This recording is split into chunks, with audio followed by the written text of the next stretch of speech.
Morning student, we will start the new topic property of the charges. Class 10th electricity का second topic आपने लिया है property of the charges. आप लोगों ने बचपन से ही क्या पढ़ा है बेटा? सपोज अगर आपके पास प्लस क्यू चार्जेस है, ये प्लस क्यू चार्जेस है। सेकंड सिचुएशंस अगेन आपके पास प्लस क्यू चार्जेस है।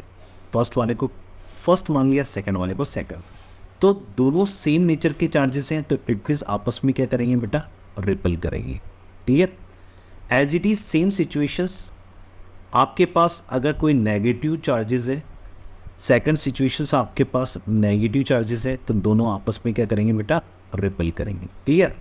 अब इस स्टेटमेंट को किस तरीके से समझा जाए बेटा, उसके बारे में स्टडी करते हैं। सपोज मैं बोल रहा हूँ कि मैंने लिया है first Q1 is equals to +5 coulomb. Clear? As it is Q2 is equals to मैंने लिया है +5 ऑफ कूलम। क्लियर? अगर मैं इन दोनों का मल्टीप्लाई करूं Q1 इंटू ऑफ Q2, तो दोनों की वैल्यू कितनी आएगी बेटा? 5 coulomb into 5 coulomb. Clear? Product of charges कितना आएगा बेटा? 25। क्लियर? और आप बोल सकते हैं कूलम स्क्वायर, या नॉर्मल से सिचुएशन से नंबर की बात करें तो 25। ये जो 25 है, ये हमेशा आपके पास क्या होगा? ग्रेटर होगा। किसके कंपैरिजन में? जीरो के कंपैरिजन में। क्लियर? सेम सिचुएशन अगर मैं किसके साथ करूं बेटा? Q1 is equals to -5 coulomb, Q2 also same, that is -5 of coulomb. Clear? And multiplication Q1 into Q2, the value of Q1 and Q2 again 25 coulomb square. अगर mathematically देखें तो 25 greater होगा किसके कंपैरिजन में? जीरो के comparison में। इससे meaning क्या निकल रहा है? अगर दोनों चार्जेस पॉजिटिव हो या दोनों चार्जेस नेगेटिव हो, तो हमेशा उसका मल्टीप्लिकेशन क्या होगा? ग्रेटर होगा किसके कंपैरिजन में? जीरो के कंपैरिजन में। तो फर्स्ट प्रॉपर्टी आप क्या बोल सकते हैं? सपोज Q1 चार्जेस हो, सेकंड सिचुएशन Q2 चार्जेस हो, क्लियर, और सेम चार्जेस हो, या तो प्लस प्लस हो या फिर माइनस माइनस हो, हमेशा इनका प्रोडक्ट क्या आएगा बेटा? जीरो से ग्रेटर आएगा। That is the first property of the charges. और ग्रेटर आने की कंडीशन में हमेशा क्या करेंगे बेटा? रिपल करेंगे। क्या करेंगे बेटा? रिपल करेंगे, चाहे वो नेगेटिव चार्जेस हो चाहे वो पॉजिटिव चार्जेस हो। क्लियर? तो उस कंडीशंस में आप एक प्रॉपर्टी क्या लिख सकते हैं? इससे रिलेटेड प्रॉपर्टी क्या लिखेंगे बेटा? देखिए, लाइक चार्जेस मैं लिख सकता हूं बेटा, लाइक चार्जेस रिपल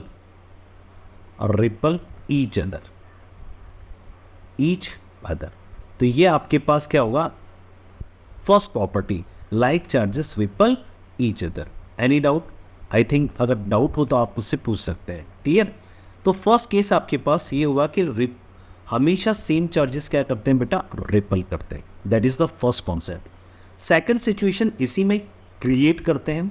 सपोज एक आपके पास Q1 चार्जेस है, सेकंड सिचुएशंस आपके पास -Q2 चार्जेस है। In between opposite nature of the charges always attract each other. ऐसा आपने बचपन से पढ़ते हुए आ रहे हैं। क्या पढ़े हैं बेटा? Attract each other. क्लियर? या फिर आपके पास -Q1 है, सेकंड सिचुएशन Q2 प्लस में है।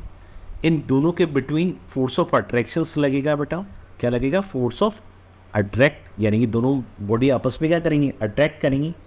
तो अट्रैक्ट करने वाले केसेस में अगर मैं यहाँ पर Q1 इज इक्वल्स टू, मैंने क्या ले लिया? Suppose Q1 is equals to ले लिया मैंने +5 कूलम। कितना लिया बेटा? +5 कूलम। और Q2 इज इक्वल्स टू मैंने कितना ले लिया? -5 कूलम। अगर इन दोनों का मल्टीप्लिकेशन की बात करें Q1 एंड Q2, तो इन दोनों की वैल्यू क्या आएगी बेटा आपके पास में? -25 कूलम स्क्वायर। अब देखो यहाँ पर -25, मेन बात इस पर ध्यान रखनी है कि सिचुएशंस क्या हुई? Q1 into Q2। क्लियर? इसकी वैल्यू आपके पास क्या आएगी? Less than zero. इसका मतलब क्या हुआ? जीरो से भी छोटी वैल्यू आपके पास फॉर्म होगी। कौन से वाले केसेस में? Attractions between the plus and minus of Q charges. Same situations अगर मैं यहाँ क्रिएट करूँ बेटा, क्रिएट तो सेम ही होगा। Q1 इज इक्वल्स टू मैंने कितना ले लिया 5 कूलम, आपने बोला Q2 is equals to again आपने ले लिया प्लस ऑफ 5 कूलम। मल्टीप्लिकेशन करने पर क्या आएगा Q1 एंड Q2 हमेशा क्या आएगा लेस देन 0। क्लियर यस या नो? तो ये प्रॉपर्टी आपके पास डेवलप हुई कि जब भी दो different nature of the charges होंगे तो हमेशा क्रिएट क्या होगा बेटा इन बिटवीन अट्रैक्शंस। तो आप क्या लिख सकते हैं, सेकंड प्रॉपर्टी क्या लिख सकते हैं बेटा, सेकंड प्रॉपर्टी होगी unlike charges, unlike charges attract each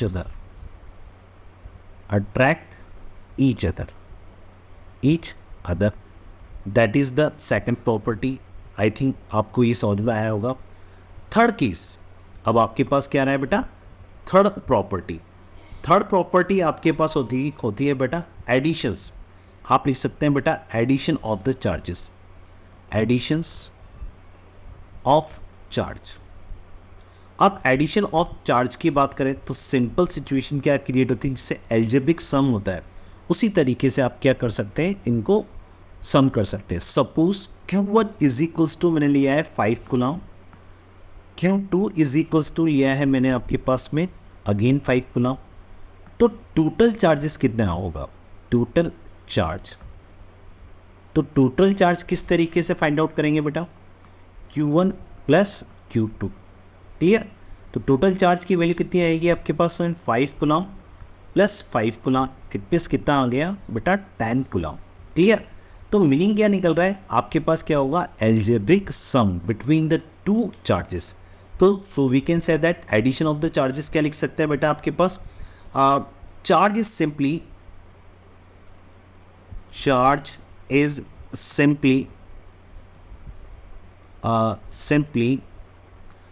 additive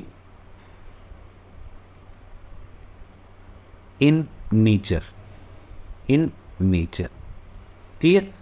simple situations कि जब भी अगर दो चार्जेस गिवन है और आपको उसका एडिशन करना है या नॉर्मल सी सिचुएशन है सम करना है या आपके पास क्या कर सकते हैं बेटा माइनस करना है, तो नॉर्मल आपके पास क्या होगा एल्जेब्रिक सम की फॉर्म में आपको क्या करना है एडिशन करना है। Clear? Next situation because of the reason because that is the scalar quantity, क्योंकि ये आपके पास क्या है बेटा स्केलर क्वांटिटी। तो स्केलर क्वांटिटी का मीनिंग क्या है ओनली ऑन नंबर ही तो है, और नंबर हमेशा किस तरीके से प्लस होता है या माइनस होता है ओनली ऑन एल्जेब्रिक मेथड के through. That is the fourth property new. Quantization of the charges, मैंने क्या लिखा है बेटा quantization of charge, quantization of the charge. इसका मीनिंग क्या निकल रहा है आपके पास कि बेसिकली अगर किसी बॉडी से कोई चार्ज रिलीज हो रहा है तो हमेशा किस फॉर्म में होगा बेटा इंटीजर मल्टीप्लिकेशन की फॉर्म में होगा। इट मीन्स ऐसा बोल सकते हैं बेटा आप लोग एनी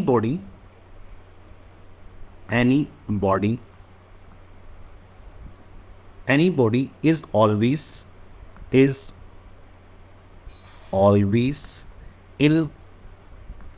in integral multiplications या मल्टीप्लाई भी लिख सकते हैं बेटा मल्टीप्लाई ऑफ इलेक्ट्रॉन्स, यानी कि minimum possible charges of the body is charge on an electron. Any body is always in integral multiplications या मल्टीप्लाई ऑफ द इलेक्ट्रॉन्स, यानी कि हमेशा जो चार्ज की वैल्यू होती है या तो क्या होगा आपके पास में ज़ीरो होगा या फिर आप क्या बोल सकते हैं प्लस माइनस इलेक्ट्रॉन्स हो सकता है। अगेन आपके पास क्या हो सकता है plus minus twice of electrons हो सकता है। इसका सिंपल सा मीनिंग क्या निकल रहा है Q is equals to n into of e. N किसको रिप्रेजेंट कर रहा है नंबर को रिप्रेजेंट कर रहा है। किसको रिप्रेजेंट कर रहा है बेटा नंबर ऑफ इलेक्ट्रॉन्स को रिप्रेजेंट कर रहा है। तो बेसिकली सिचुएशंस क्या होगा आपके पास पे क्वांटाइजेशन जब भी होगा वो हमेशा किस फॉर्म में होता है बेटा या तो क्या होगा इट मीन्स इलेक्ट्रॉन के मल्टीप्लाई की फॉर्म में होगा, चाहे वो 1 भी हो सकता है 2 भी हो सकता है, इट मीन्स कोई सा भी नंबर हो सकता है। Clear? That is the third property. Next property conservation of the charges, sorry conservation of charges. Next property है आपके पास में conservation of charge. It means हमेशा चार्ज क्या रहता है आपके पास में, कंजर्व रहता है. अब किस तरीके से आप इसको रिप्रेजेंट कर सकते हैं बेटा, एक नॉर्मल सी सिचुएशन क्रिएट कर रहे हैं बेटा. ठीक है, यूरेनियम वाली इक्वेशन ले देते हैं. 92U235 that is the uranium. Clear. अब इस यूरेनियम पर आपने क्या करना है, स्लो न्यूट्रॉन को कोलाइड कराना है. तो कोलाइड करने की कंडीशंस में आपके पास ये कितने पार्ट में डिवाइड होता है, एक तो बेरियम और दूसरा आपके पास होता है क्रिप्टन. बेरियम का एटॉमिक नंबर होता है 56, एटॉमिक मास कितना होता है बेटा आपके पास में 144. एज इट इज क्रिप्टन का कितना होता है 36, अगेन कितना है आपके पास में 89. और नंबर ऑफ न्यूट्रॉन्स कितने निकलते हैं बेटा आपके पास में 3 न्यूट्रॉन्स निकलते हैं. अगर आप यहाँ चार्ज की बात करें तो before collision and after collision charge both are same. क्या होंगे आपके पास में, both are same. As it is अगर आप चाहें तो निकाल सकते हैं. नंबर ऑफ चार्जेस किस पे डिपेंड करेगा बेटा, नॉर्मल सी बात है एटॉमिक नंबर पे. क्योंकि एटॉमिक कोई भी एलिमेंट हमेशा किस तरीके से रिप्रेजेंट किया जाता है, इस तरीके से रिप्रेजेंट किया जाता है. Z means atomic number. Z means क्या होता है बेटा आपके पास में, एटॉमिक नंबर. क्लियर. और एटॉमिक नंबर ही किसके इक्वल होता है, नंबर ऑफ प्रोटॉन के इक्वल होता है. किसके इक्वल होता है, नंबर ऑफ प्रोटॉन के इक्वल होता है. ये नंबर ऑफ प्रोटॉन. और नंबर ऑफ प्रोटॉन ही किसके इक्वल होते हैं, नंबर ऑफ इलेक्ट्रॉन के इक्वल होता है. तो ये तीनों सिचुएशन क्या होंगी आपके पास में सेम. तो आपने क्या करना है, चार्ज तो बताना है. तो यहाँ पर देखिए 92, नंबर ऑफ प्रोटॉन कितने हैं यहाँ पर, नंबर ऑफ प्रोटॉन के लिए मैंने पी वर्ड यूज कर लिया. ठीक है. Number of proton before collision कितना है 92. क्लियर. और साथ में आपके पास न्यूट्रॉन का मास 1 है, तो चार्ज कितना होता है न्यूट्रॉन पे 0. तो ये तो कौन सा केसेस है, बिफोर वाला केसेस है. कौन सा है बेटा, बिफोर. तो टोटल नंबर ऑफ प्रोटॉन कितने हो गए 92. अगर मैं बाहर बाद वाले की बात कर रहा हूँ आफ्टर कॉलिजन, यानी कि आफ्टर कॉलिजन ये है, तो कितना होगा, नंबर ऑफ प्रोटॉन कितना हो गया बेटा 56 प्लस ऑफ 36. तो टोटल मिला के कितना हो गया बेटा, चार्ज कितना हो गया यहाँ पर, या नंबर ऑफ प्रोटॉन्स कितने हो गए बेटा 92. तो इससे मीनिंग क्या निकल रहा है, यहाँ पर नंबर ऑफ प्रोटॉन की वैल्यू क्या होती है, सेम. बाकी यहाँ तो देखिए न्यूट्रॉन का वैल्यू कितना है 0, तो ये 0 लगा दीजिए. तो इससे मीनिंग क्या निकल रहा है कि conservation of charges possible in the case of any reactions. Clear. तो ये कुछ प्रॉपर्टीज हैं जिनके बारे में आपने आज स्टडी किया है. क्लियर बेटा. Okay, thank you.